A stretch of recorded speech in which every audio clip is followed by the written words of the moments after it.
Einführung.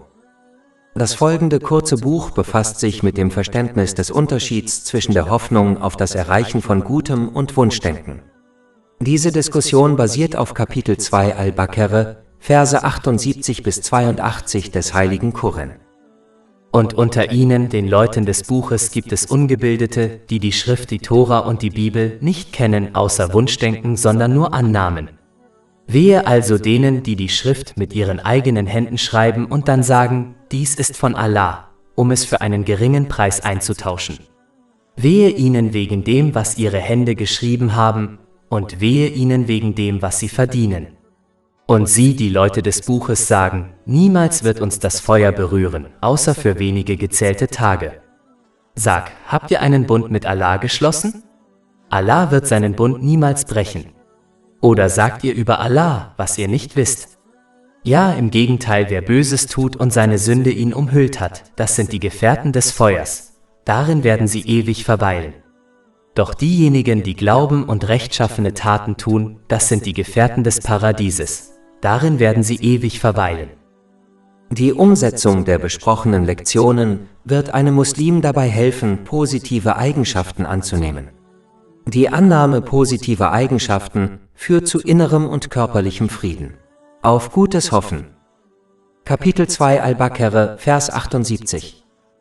Und unter ihnen, den Leuten des Buches, gibt es Analphabeten, die die Schrift, die Tora und die Bibel nicht kennen, sondern sich nur Wunschvorstellungen hingeben. Sie stellen lediglich Vermutungen an. Dieser Vers kritisiert jene Menschen, die zwar verbal behaupten, einer bestimmten Religion anzugehören, es jedoch versäumen, ihre Lehren zu lernen und danach zu handeln.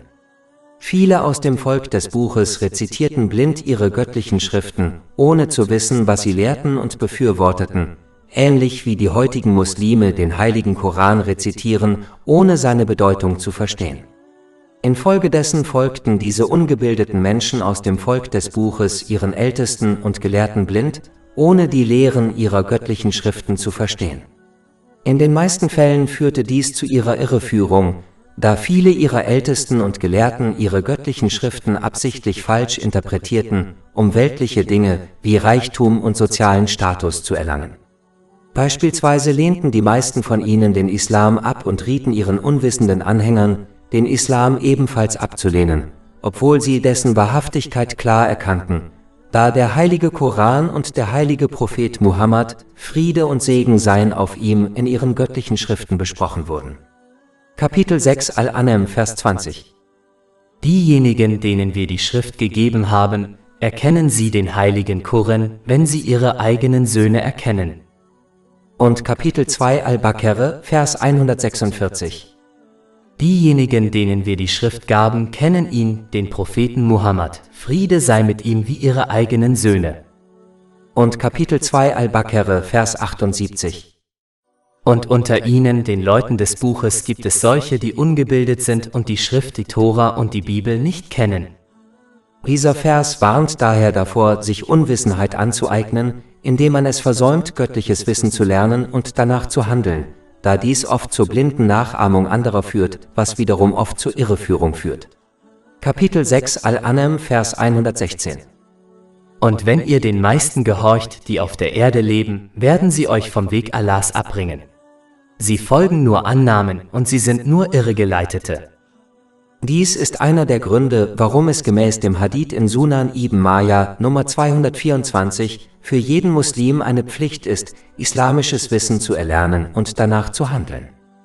Von einem Muslim wird nicht erwartet, dass er alle komplizierten und detaillierten Aspekte des islamischen Wissens versteht, wie etwa die komplizierten Aspekte der islamischen Rechtswissenschaft. Aber von ihm wird erwartet, dass er die grundlegenden Elemente des Glaubens lernt, die im heiligen Koran und in den Überlieferungen des heiligen Propheten Muhammad, Friede und Segen seien auf ihm, erörtert werden, und dass er diese beiden Quellen der Führung sein Leben lang regelmäßig studiert, lernt und danach handelt. Dadurch wird sichergestellt, dass man anderen in all seinen religiösen Angelegenheiten nicht blind folgt, was wiederum die Gefahr verringert, in die Irre zu gehen. Kapitel 2 Al-Baqarah, Vers 78. Und unter ihnen, den Leuten des Buches, gibt es Analphabeten, die die Schrift, die Tora und die Bibel nicht kennen, sondern sich nur Wunschvorstellungen hingeben. Sie stellen nur Vermutungen an.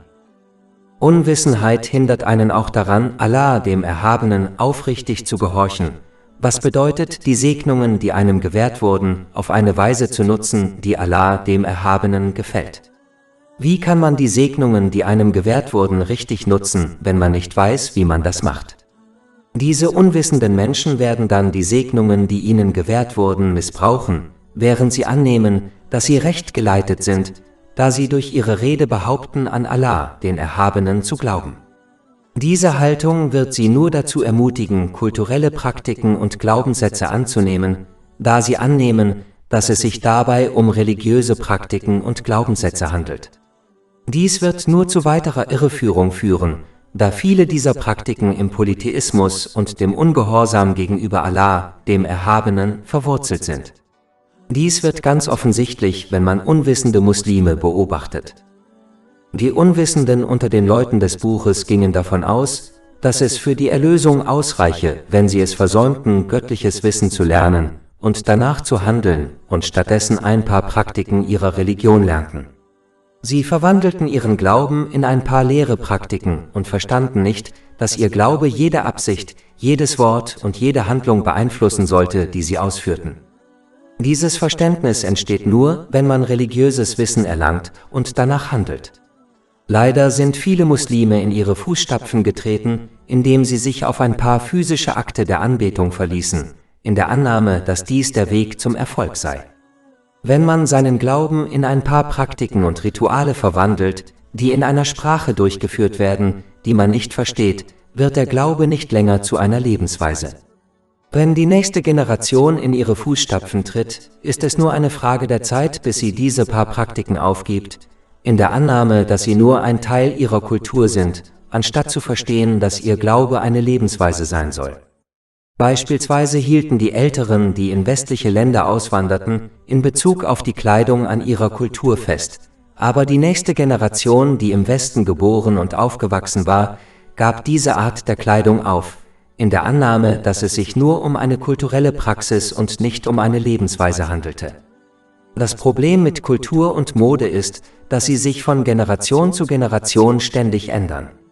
Wenn Glaube als ein paar kulturelle Praktiken betrachtet wird, wird auch er im Laufe der Zeit aufgegeben.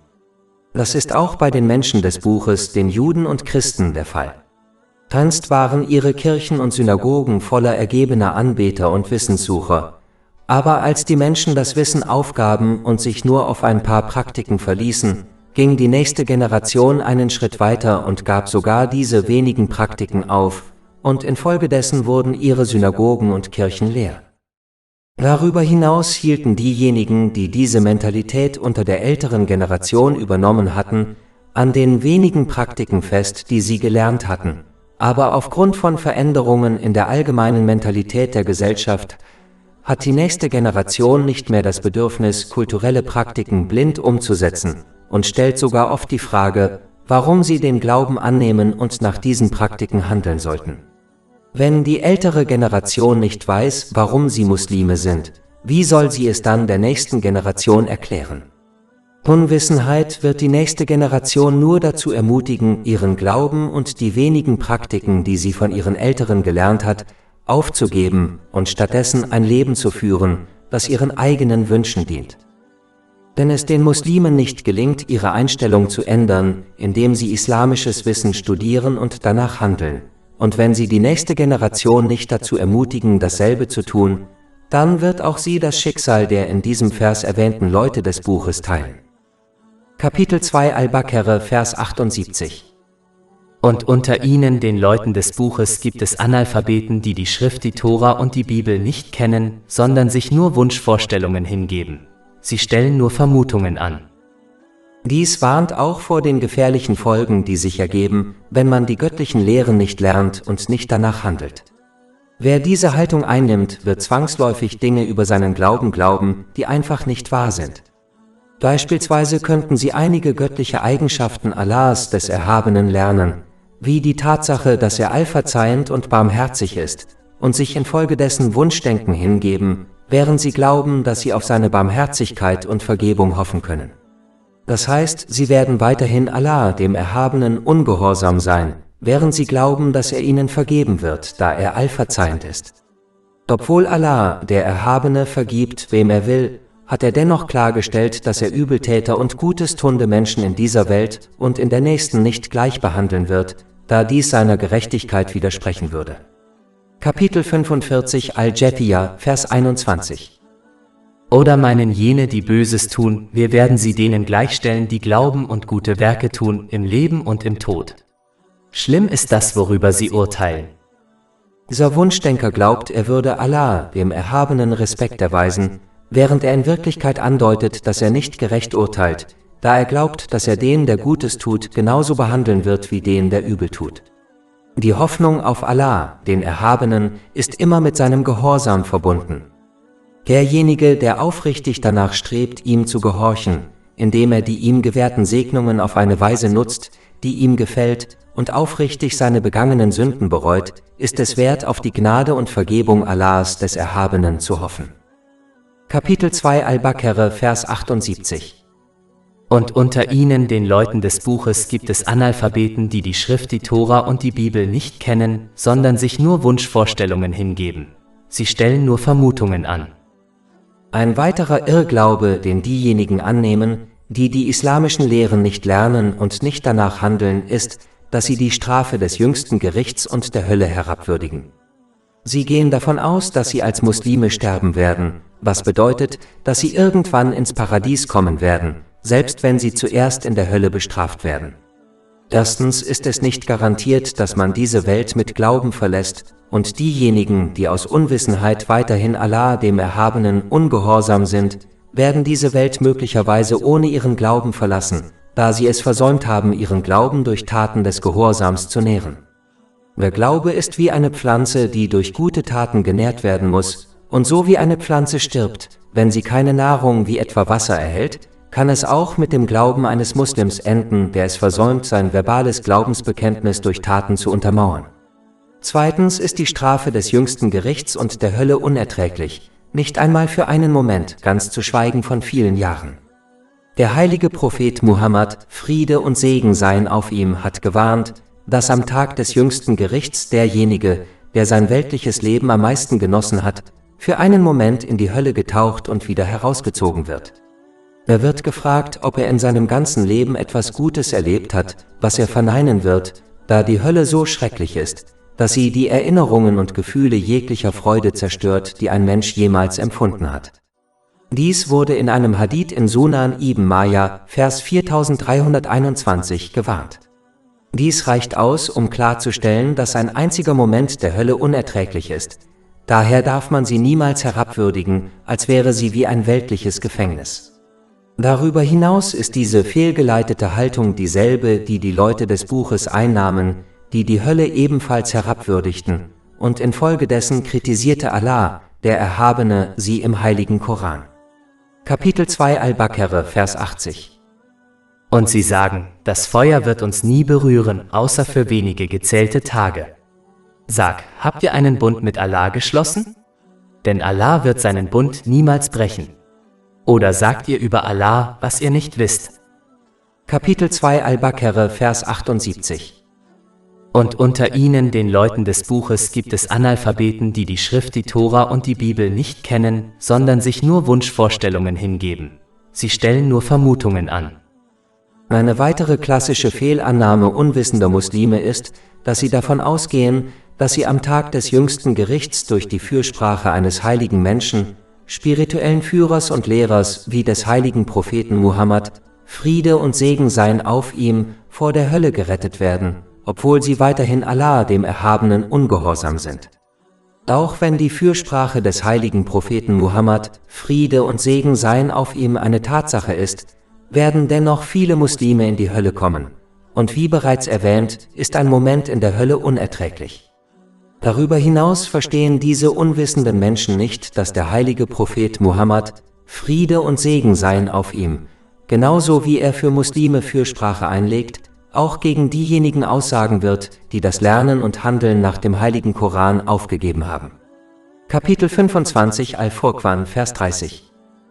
Und der Gesandte hat gesagt: O mein Herr, mein Volk hat diesen Koran tatsächlich als verlassen hingenommen. Man kann etwas erst aufgeben, nachdem man es angenommen und angenommen hat. Daher bezieht sich dies offensichtlich auf die Muslime, da sie diejenigen waren, die dem heiligen Propheten Muhammad, Friede und Segen seien auf ihm, den heiligen Koran abgenommen haben. Man muss kein Gelehrter sein, um zu bestimmen, was mit der Person geschehen wird, gegen die der heilige Prophet Muhammad, Friede und Segen seien auf ihm, am Tag des jüngsten Gerichts aussagt. Diese unwissenden Menschen glauben, dass ihnen vergeben wird, da sie aus der Nation des heiligen Propheten Muhammad, Friede und Segen seien auf ihm stammen, unabhängig von ihren Taten. Dies war dieselbe fehlgeleitete Haltung, die die Leute des Buches einnahmen, die Allah, der Erhabene, im heiligen Koran kritisierte. Kapitel 5 Al-Ma'idah, Vers 18. Aber die Juden und die Christen sagen: Wir sind die Kinder Allahs und seine Geliebten. Sag, warum bestraft er euch dann für eure Sünden? Vielmehr seid ihr Menschen aus seiner Schöpfung. Er vergibt, wem er will, und er bestraft, wen er will. Ein unwissender Mensch, der es versäumt, islamisches Wissen zu lernen und danach zu handeln, wird annehmen, dass die Tradition Allahs, des Erhabenen, für ihn geändert wird. Das heißt, obwohl er die früheren Nationen, die ihm beharrlich ungehorsam waren, bestraft hat und bestrafen wird, glaubt der unwissende Mensch, dass diese Tradition für ihn geändert wird. Aber er versteht nicht, dass sich die Tradition Allahs, des Erhabenen, für niemanden und keine Nation ändert.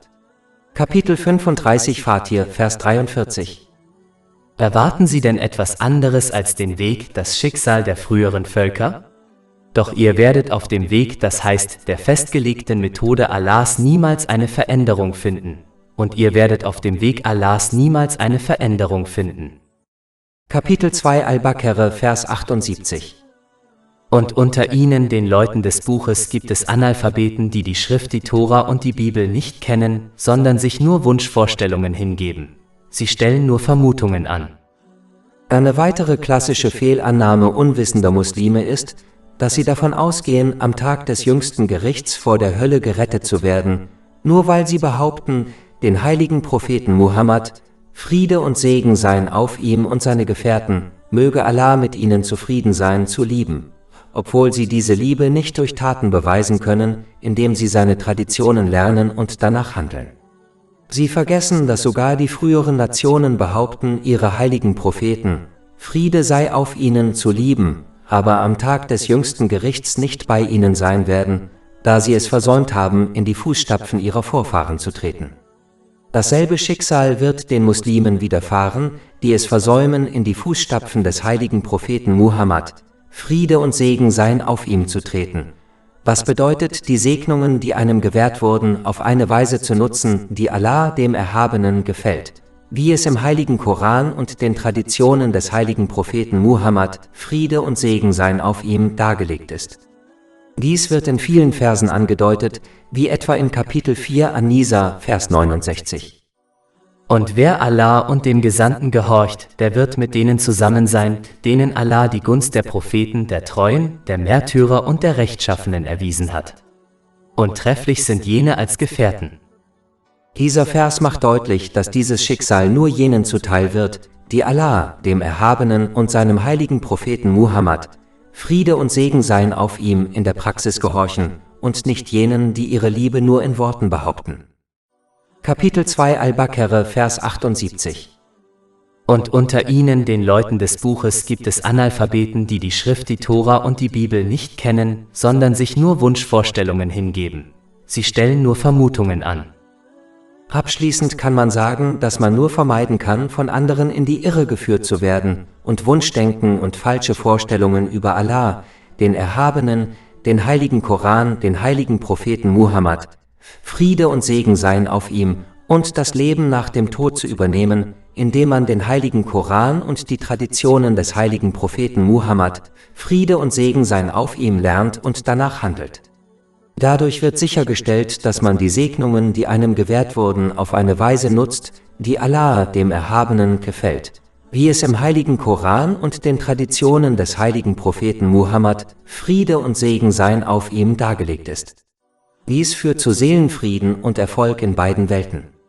Kapitel 16 Annal, Vers 97. Wer Gutes tut, sei es Mann oder Frau, während er gläubig ist, dem werden wir gewiss ein gutes Leben verhelfen, und wir werden ihnen gewiss ihren Lohn im Jenseits entsprechend dem Besten geben, was sie zu tun pflegten. Wer sich jedoch nicht so verhält und stattdessen Unwissenheit als seinen Weg annimmt, wird die Segnungen, die ihm gewährt wurden, missbrauchen. Dies wird zu Stress und Schwierigkeiten in dieser Welt führen, und dann wird er im Jenseits auf Schwierigkeiten und Probleme stoßen, die er aufgrund seiner Unwissenheit nie erkannt oder erwartet hat. Kapitel 20 Taha, Verse 124 bis 126. Und wer sich von meiner Erinnerung abwendet, dem wird ein bedrückendes Leben bevorstehen, und wir werden ihn am Tag der Auferstehung blind wieder auferstehen lassen.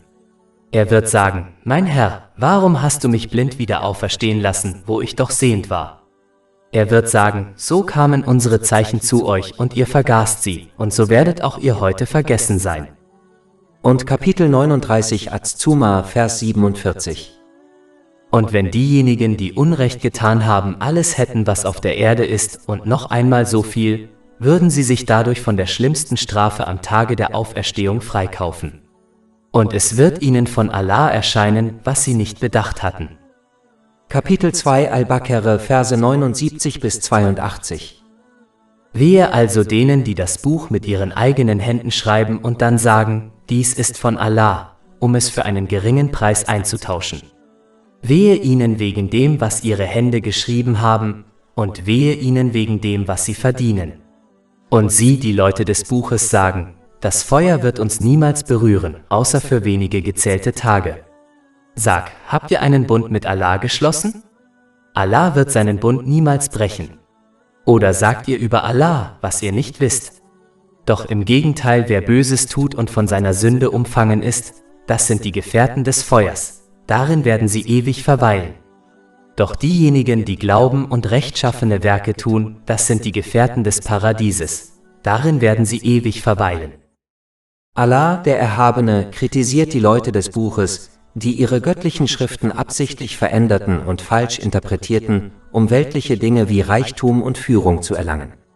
Sie nahmen beispielsweise Bestechungsgelder von den Reichen an, um das göttliche Gesetz zu ändern, sodass ihnen Zugeständnisse gemacht wurden, um durch die Erfüllung ihrer weltlichen Wünsche Sünden zu begehen. Sie änderten sogar die Beschreibung des heiligen Propheten Muhammad, Friede und Segen seien auf ihm, und den heiligen Koran, der in ihren göttlichen Schriften erwähnt wird, um ihre blinden Anhänger davon abzuhalten, den Islam anzunehmen. Kapitel 6 Al-An'am, Vers 20. Diejenigen, denen wir die Schrift gegeben haben, erkennen sie den heiligen Koran, wenn sie ihre eigenen Söhne erkennen. Und Kapitel 2 Al-Baqarah, Vers 146. Diejenigen, denen wir die Schrift gaben, kennen ihn, den Propheten Muhammad, Friede sei mit ihm, wie ihre eigenen Söhne. Und Kapitel 2 Al-Baqarah, Vers 79. Wehe also denen, die die Schrift mit ihren eigenen Händen schreiben und dann sagen, dies ist von Allah, um es gegen einen geringen Preis einzutauschen. Doch Allah, der Erhabene, warnt sie, dass, egal welche weltlichen Dinge sie erlangen, sie gering sein werden im Vergleich zu dem, was sie erlangt hätten, wenn sie Allah, dem Erhabenen, aufrichtig gehorchten und sich strikt an ihre göttlichen Schriften hielten. Der Seelenfrieden und der Erfolg in beiden Welten, die denen gewährt werden, die sich richtig verhalten, sind wie ein Ozean im Vergleich zu dem Tropfen, den man erlangen kann, wenn man seinen Glauben aufgibt. Kapitel 16 Annal, Vers 97. Wer Gutes tut, sei es Mann oder Frau, während er gläubig ist, dem werden wir gewiss ein gutes Leben verhelfen, und wir werden ihnen gewiss ihren Lohn im Jenseits entsprechend dem Besten geben, was sie zu tun pflegten. Darüber hinaus werden die weltlichen Dinge, die man durch solche Kompromisse in Bezug auf seinen Glauben erhält, für den Betroffenen zu einer Quelle von Stress, Elend und Depression, da Allah, der Erhabene, allein die Wirkung weltlicher Segnungen auf ihren Träger kontrolliert und er allein die spirituellen Herzen der Menschen kontrolliert, die Wohnstätte des Seelenfriedens. Aus diesem Grund kann man oft beobachten, dass diejenigen, die in weltlichen Luxusgütern ertrinken, mehr unter psychischen Problemen wie Angstzuständen, Depressionen und Selbstmordtendenzen leiden als alle anderen. Dies zeigt deutlich, dass ohne Seelenfrieden alle weltlichen Segnungen und Luxusgüter armselig sind, genau wie es Vers 79 besagt. Kapitel 20 Taha, Verse 124 bis 126. Und wer sich von meiner Erinnerung abwendet, dem wird ein bedrückendes Leben bevorstehen, und wir werden ihn am Tag der Auferstehung blind wieder auferstehen lassen. Er wird sagen, mein Herr, warum hast du mich blind wieder auferstehen lassen, wo ich doch sehend war? Er wird sagen, so kamen unsere Zeichen zu euch und ihr vergaßt sie, und so werdet auch ihr heute vergessen sein. Diese weltliche und künftige Strafe für diejenigen, die Kompromisse bei den göttlichen Lehren eingehen, indem sie diese absichtlich falsch interpretieren und sich und anderen dadurch die Möglichkeit geben, die ihnen gewährten Segnungen zu missbrauchen, wird am Ende von Vers 79 angedeutet. Kapitel 2 Al-Baqarah, Vers 79. Wehe ihnen wegen dem, was ihre Hände geschrieben haben, und wehe ihnen wegen dem, was sie verdienen. Ein Fluch entzieht einem die Gnade Allahs, des Erhabenen, was einen daran hindert, in dieser oder der nächsten Welt Seelenfrieden und Erfolg zu erlangen, unabhängig davon, welche weltlichen Dinge man erlangt.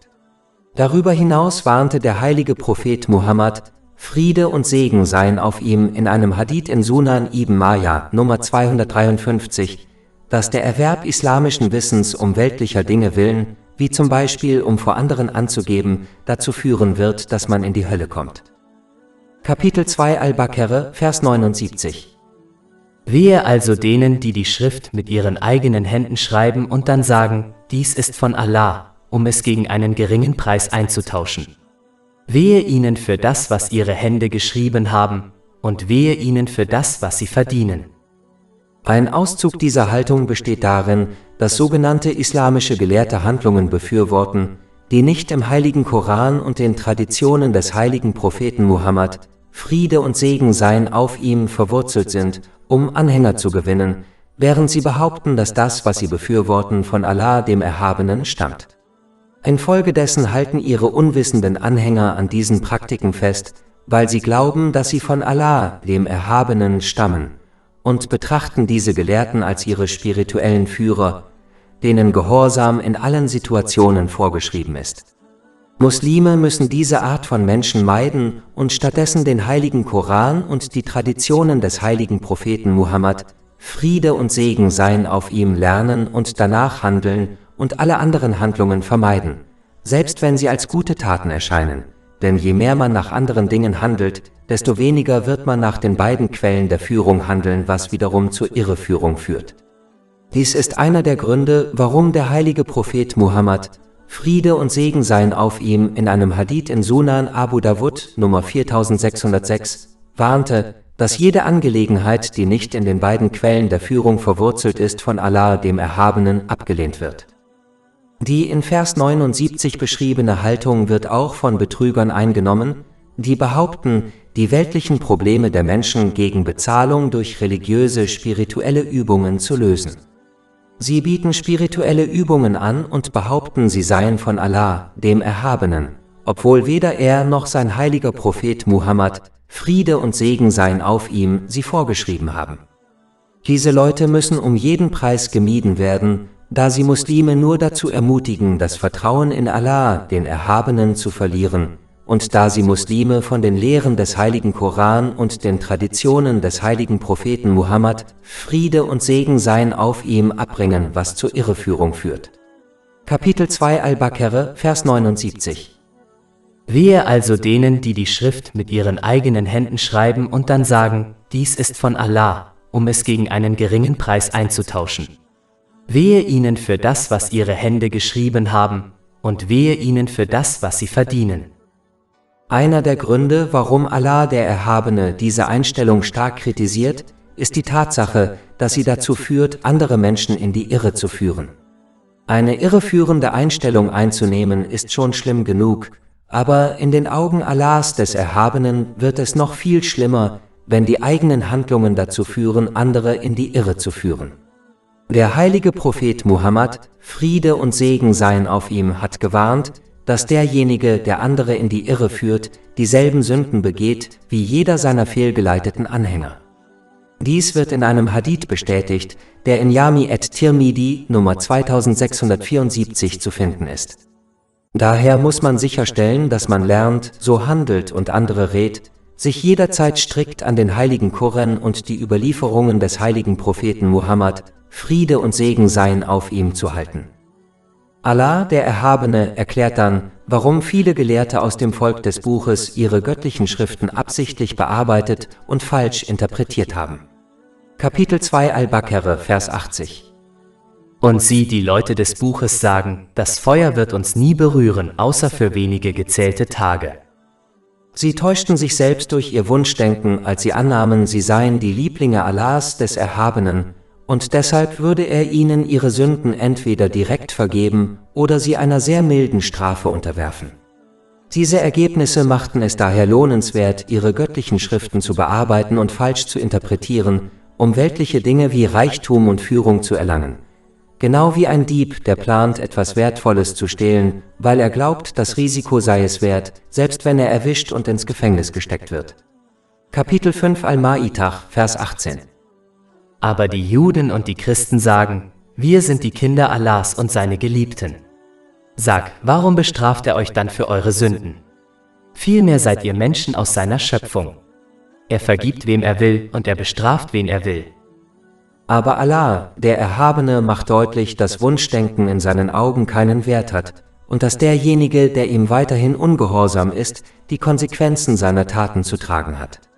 Darüber hinaus war ihre Haltung nichts weiter als Respektlosigkeit gegenüber Allah, dem Erhabenen, da sie glaubten, dass er am Tag des jüngsten Gerichts den Guten und den Übeltäter gleich behandeln würde. Kapitel 45 Al-Jathiyah, Vers 21. Oder meinen jene, die Böses tun, wir werden sie denen gleichstellen, die glauben und gute Werke tun, im Leben und im Tod. Schlimm ist das, worüber sie urteilen. Die Leute des Buches glaubten, dass er andere für ihre Sünden bestrafen, sie aber verschonen würde. Daher schrieben sie Allah, dem Erhabenen, Ungerechtigkeit zu, was an sich schon eine schwere Sünde ist. Dies wird am Ende von Vers 80 angedeutet. Kapitel 2 Al-Baqarah, Vers 80. Und sie, die Leute des Buches, sagen, das Feuer wird uns nie berühren, außer für wenige gezählte Tage. Sag, habt ihr einen Bund mit Allah geschlossen? Allah wird seinen Bund niemals brechen. Oder sagt ihr über Allah, was ihr nicht wisst?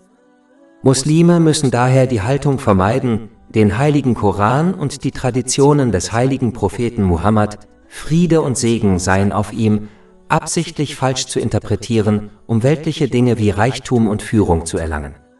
Leider sind viele Muslime in die Fußstapfen der Leute des Buches getreten, indem sie behaupten, sie seien die Lieblinge Allahs, des Erhabenen, da sie zur Nation des heiligen Propheten Muhammad, Friede und Segen seien auf ihm, gehören. Infolgedessen geben sie sich, genau wie die Leute des Buches, Wunschdenken hin, indem sie glauben, sie würden begnadigt oder einer milden Strafe unterworfen, wenn sie den heiligen Koran und die Traditionen des heiligen Propheten Muhammad, Friede und Segen seien auf ihm, ignorieren, was wiederum dazu führt, dass sie die Segnungen missbrauchen, die ihnen gewährt wurden. Sie verstehen nicht, dass, obwohl die Fürsprache des heiligen Propheten Muhammad, Friede und Segen seien auf ihm, eine Tatsache ist, viele Muslime dennoch in die Hölle kommen werden. Dies wird in den Hadithen bestätigt, die seine Fürsprache am Tag des jüngsten Gerichts behandeln, wie beispielsweise in Sunan ibn Majah Nummer 4308. Der heilige Prophet Muhammad, Friede und Segen seien auf ihm, hat gewarnt, dass am Tag des jüngsten Gerichts derjenige, der sein weltliches Leben am meisten genossen hat, für einen Moment in die Hölle hinabgetaucht und wieder herausgezogen wird. Er wird gefragt, ob er in seinem ganzen Leben irgendetwas Gutes erfahren habe, was er verneinen wird, da die Hölle so schrecklich ist, dass sie die Erinnerungen und Gefühle aller Freuden zerstört, die ein Mensch jemals empfunden hat.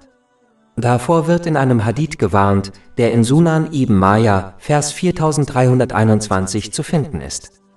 Dies zeigt klar, dass selbst ein Moment in der Hölle unerträglich ist. Man sollte daher nicht davon ausgehen, dass die Strafe, die einem in der Hölle zuteil wird, milde ausfallen wird. Allah, der Erhabene, macht dann allen Nationen seine langjährige Tradition klar, was die Wunschdenkenhaltung, die viele angenommen haben, eindeutig ausräumt.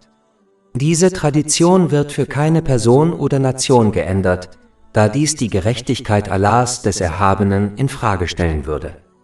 Kapitel 2 Al-Baqarah, Verse 81-82. Ja, im Gegenteil, wer Böses tut und von seiner Sünde umfangen ist, das sind die Gefährten des Feuers, darin werden sie ewig verweilen. Doch diejenigen, die glauben und rechtschaffene Werke tun, das sind die Gefährten des Paradieses, darin werden sie ewig verweilen. Man wird von seinen Sünden umzingelt, wenn man an seinem sündigen Verhalten festhält, ohne zu versuchen, es aufrichtig zu bereuen. Aufrichtige Reue beinhaltet, sich schuldig zu fühlen, Allah, den Erhabenen oder jeden anderen, dem Unrecht zugefügt wurde, um Vergebung zu bitten, solange dies die Situation nicht verschlimmert, zu versprechen, dieselbe oder ähnliche Sünde nicht noch einmal zu begehen und alle Rechte wieder gut zu machen, die gegenüber Allah, dem Erhabenen und den Menschen verletzt wurden. Derjenige, der aufrichtig bereut, wird nicht von seinen Sünden umzingelt, sondern nur derjenige, der mutig an seinem Ungehorsam gegenüber Allah, dem Erhabenen, festhält. Allah, der Erhabene, macht auch deutlich, dass Erfolg in dieser oder der nächsten Welt nicht möglich ist, ohne seinen Glauben durch rechtschaffene Taten zu verwirklichen, was bedeutet, die Segnungen, die einem gewährt wurden, auf eine Weise zu nutzen, die Allah, dem Erhabenen, gefällt, wie im heiligen Koran und den Überlieferungen des heiligen Propheten Muhammad, Friede und Segen seien auf ihm dargelegt. Das verbale Bekenntnis des Glaubens, ohne dies durch Taten zu untermauern, wird weder in dieser noch in der nächsten Welt zu Seelenfrieden und Erfolg führen. Tatsächlich läuft derjenige, der seinen Glauben nicht verwirklicht, Gefahr, diese Welt ohne seinen Glauben zu verlassen, was der größte Verlust ist. Dies kann passieren, da der Glaube einer Person wie eine Pflanze ist, die mit guten Taten genährt werden muss. So wie eine Pflanze stirbt, wenn sie keine Nahrung wie Wasser erhält, so kann auch der Glaube einer Person sterben, die es versäumt, sie mit guten Taten zu nähren. Kapitel 2 Al-Baqarah, Vers 82. Diejenigen aber, die glauben und rechtschaffene Werke tun, das sind die Gefährten des Paradieses. Darin werden sie ewig verweilen. Abschließend muss man es vermeiden, die Lehren Gottes zu missverstehen, um sie den eigenen Wünschen anzupassen. Man darf sich nicht nach Belieben herauspicken, welche göttlichen Gebote und Verbote man befolgt und welche man ignoriert, denn das ist eine Form der Missinterpretation der Lehren Gottes. Man muss es vermeiden, Wunschdenken zu übernehmen, indem man annimmt, man könne die Gehorsamkeit gegenüber Allah, dem Erhabenen, ignorieren und dennoch in beiden Welten Seelenfrieden und Erfolg erlangen. Diese Einstellung führt nur zu Problemen in beiden Welten. Kapitel 20 Taha, Verse 124 bis 126. Und wer sich von meiner Erinnerung abwendet, dem wird ein bedrückendes Leben bevorstehen, und wir werden ihn am Tag der Auferstehung blind wieder auferstehen lassen. Er wird sagen, mein Herr, warum hast du mich blind wieder auferstehen lassen, wo ich doch sehend war? Er wird sagen, so kamen unsere Zeichen zu euch und ihr vergaßt sie, und so werdet auch ihr heute vergessen sein. Stattdessen müssen sie Allah, dem Erhabenen, aufrichtig gehorchen, indem sie die ihnen gewährten Segnungen auf eine Weise nutzen, die ihm gefällt, wie es im heiligen Koran und den Überlieferungen des heiligen Propheten Muhammad, Friede und Segen seien auf ihm, dargelegt ist. Diese Haltung führt zu Seelenfrieden und Erfolg in beiden Welten. Kapitel 16 An-Nahl, Vers 97. Wer Gutes tut, sei es Mann oder Frau, während er gläubig ist, dem werden wir gewiss ein gutes Leben verhelfen, und wir werden ihnen gewiss ihren Lohn im Jenseits entsprechend dem Besten geben, was sie zu tun pflegten. Über 400 kostenlose E-Books, Hörbücher, Infografiken, Podcasts und Blogs auf unserer Website verfügbar: www.shaykhpot.com